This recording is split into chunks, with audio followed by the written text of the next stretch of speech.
अस्सलाम वालेकुम, welcome back another part. And इस पार्ट में हम समझने वाले हैं वाइट मारुबुजू के बारे में। अब इसको वाइट क्यों कहते हैं, इसका मतलब ये है कि ग्रीन बुलिश, एंड मारुबुजू एक जापानीज वर्ड है तो इसको हम इग्नोर करते हैं। ठीक है, तो अब ये जो मेन चीज है दैट इज वाइट मारुबुजू का मतलब ये है कि बुलिश मारुबुजू। इस तरीके का एक और कैंडल है बेयरिश मारुबुजू, जो कि हम पार्ट जो हमारा नेक्स्ट मॉड्यूल है उसमें हम समझेंगे, जो जिसमें जितने भी पार्ट्स आएंगे उसमें हम बेयरिश मारुबुजू के बारे में भी डिस्कस करेंगे। लेकिन इसमें हम सिर्फ वाइट मारुबुजू के बारे में बात करेंगे, इसको हम बुलिश मारुबुजू कहेंगे। अगर आप देखेंगे तो यहाँ पे इसकी जो ओपन है वो नीचे से होता है, क्लोज ऊपर होता है, तो इसको हम बुलिश कैंडल कहते हैं। तो सबसे पहले आपने जो चीज देखनी है दैट इज ये डाउन ट्रेंड के बाद है। ठीक है, फॉर एग्जांपल अगर यहाँ पे मार्केट में देखेंगे तो मार्केट नीचे जा रहा है, उसके बाद अगर मैं यहाँ पे देखने को मिलता है नीचे एंड पे और वहां पे सपोर्ट लेवल भी हो, अब समझ लीजिए कि डाउन ट्रेंड खत्म होता है। जैसे बाकी हमारी कैंडल स्टिक पैटर्न्स हैं इसी तरीके के ये भी होता है, और ये डाउन ट्रेंड खत्म होने के बाद अगर हमें नजर आता है तो ये काम सही से करेगा। एंड उसके बाद जो मेन चीज दैट इज इसके ऊपर जो शेडोज बनते हैं, जैसे आपको यहाँ पे लाइन नजर आ रही है, ऑलरेडी हम डिस्कस कर चुके हैं दैट इसको हम शेडो कहते हैं।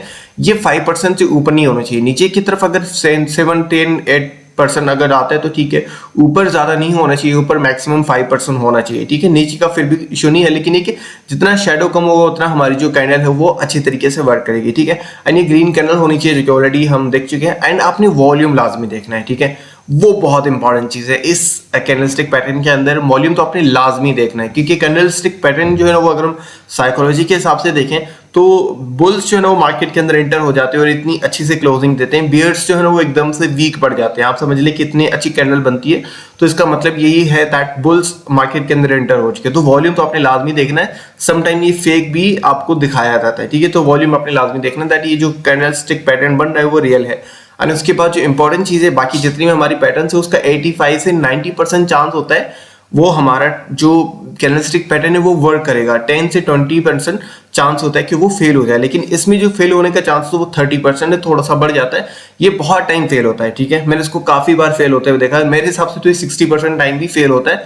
एंड मैं इसको काफी टाइम इग्नोर करता हूँ। जब भी मैं ये देखता हूँ मैं सम टाइम ट्रेड ले लेता हूँ, सम टाइम नहीं भी लेता, और ये जब काम करता है सम टाइम बहुत अच्छे से कर लेता है, सम टाइम नहीं भी करता है। ठीक है, एंड मैं इसको दो तरीके से यूज करता हूँ, एक जो हमारा ट्रेंड खत्म होता है वहां पे, एंड दूसरा मैं जो ट्रेंड कंटिन्यू में भी इसको जब देखता हूं तो इसके अंदर एंटर हो जाता हूं। ये दोनों तरीके से काम करता है एक्चुअली में। And fifth point is next candle जो इसकी वो ऊपर क्लोज होनी चाहिए, मतलब ये जैसे ही हमारा व्हाइट मारुबुजू बनता है तो इसके ऊपर नेक्स्ट कैंडल जो है इसके ऊपर क्लोज होनी चाहिए, जस्ट फॉर कंफर्मेशन कि ये सही तरीके से काम कर रहा है। लेकिन जो हमारा फोर्थ पॉइंट इस पे आपने लाजमी ध्यान रखना है दैट इज 70% चांस इसका फेल होने का। तो आपने money management risk reward ratio को सही से समझना है, उसके बाद मार्केट के अंदर एंटर होना है।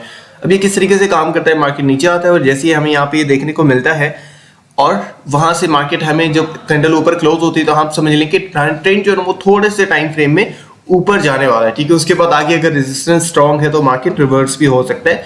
इसको हम यहाँ पे चार्ट पे समझते हैं कि किस तरीके से काम करता है। अगर हम यहाँ पे देखेंगे तो मार्केट यहाँ से नीचे की तरफ आ रहा है। ठीक है, लेकिन जैसे ही हमें यहाँ पे व्हाइट मारुबुजू नजर आया तो मार्केट यहाँ से बुलिश होना स्टार्ट हो गई। अब आपने यहाँ से वॉल्यूम लाजमी देखना है।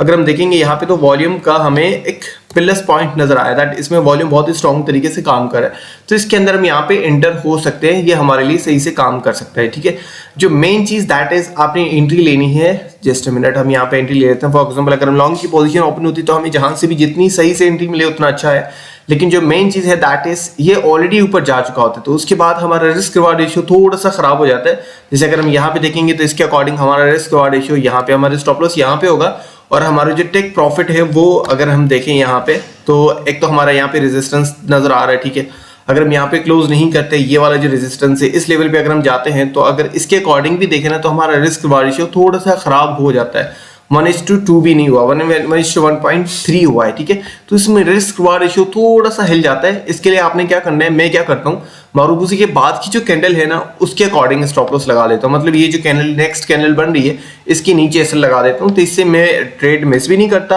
और यहाँ पे मेरा जो है ना वो रिस्क रिवार्ड रेशियो सही से मैनेज हो जाता है। ठीक है, अगर ये फेल हो भी जाए, इसके फेल हो इस स्टॉप लॉस हिट होने के चांसेस और भी ज्यादा है। अगर इसको स्टॉप लॉस को अगर हम यहाँ पे लगा लें तो इस स्टॉप लॉस हिट होने के चांसेस बहुत कम है। लेकिन ये वाला जो स्टॉप लॉस है ये हिट होने के बहुत ज़्यादा चांस है क्योंकि मैंने इसके थोड़ा सा नीचे लगा दिया है, ठीक है।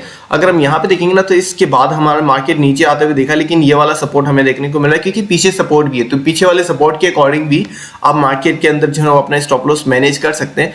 बट मेरे अकॉर्डिंग मैं उसको अगर पीछे स्टॉप मतलब हमारा सपोर्ट नहीं बनता तो इतना बड़ा रिस्क मैं नहीं ले सकता एक पैटर्न के लिए जो कि जिसकी जो विनिंग चांसेस वो भी बहुत कम है, ठीक है। तो ये सिनेरियो आपने याद रखना है, उसके बाद ही आपने ट्रेड लेनी। यहाँ पे कुछ और सिनेरियो भी बनता है जो कि मैंने यहाँ पे नोट कर लिया था, जो कि मैं डिस्कस करना चाह रहा था आपके साथ। दैट इज यहाँ पे देखेंगे आप इतना डाउन ट्रेंड होने के बाद हमें यहाँ पे मारुबुजू देखने को मिली है और ये बहुत स्ट्रॉन्ग आप समझ लें कि कैंडल है। उसके बाद अगर हम वॉल्यूम को ओपन करके देखेंगे तो इसके अंदर वॉल्यूम देखेंगे तो वॉल्यूम भी एक अच्छा खासा वॉल्यूम हमारा यहाँ पे ऐड हुआ है, पीछे कोई वॉल्यूम नहीं है और यहाँ पे हमें एकदम से प्लस पॉइंट में हमें यहाँ पे वॉल्यूम देखने को मिला है। लेकिन उसके बाद भी ये पैटर्न वर्क ही नहीं किया। जो मेन चीज हमारे सारे पॉइंट्स क्लियर हो गए थे, यहाँ पे सपोर्ट पे था, ठीक है, हमारी ट्रेंड लाइन भी थी एंड उसके बाद देखेंगे हमारे सारे जितने भी पॉइंट्स हमें देखने को मिलते हैं ना, अगर हम यहाँ पे देखें हमारी ट्रेंड लाइन भी देखेंगे तो इसके अकॉर्डिंग चल रही है, ठीक है।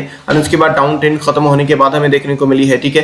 एंड उसके बाद जो मेन चीज ऊपर वाली जो सेकंड कैंडल है वो ऊपर जाके क्लोज हुई है, उसके बाद भी हमारा ये पैटर्न सही से वर्क नहीं किया और मार्केट यहाँ पे रिवर्स हो चुकी है, ठीक है।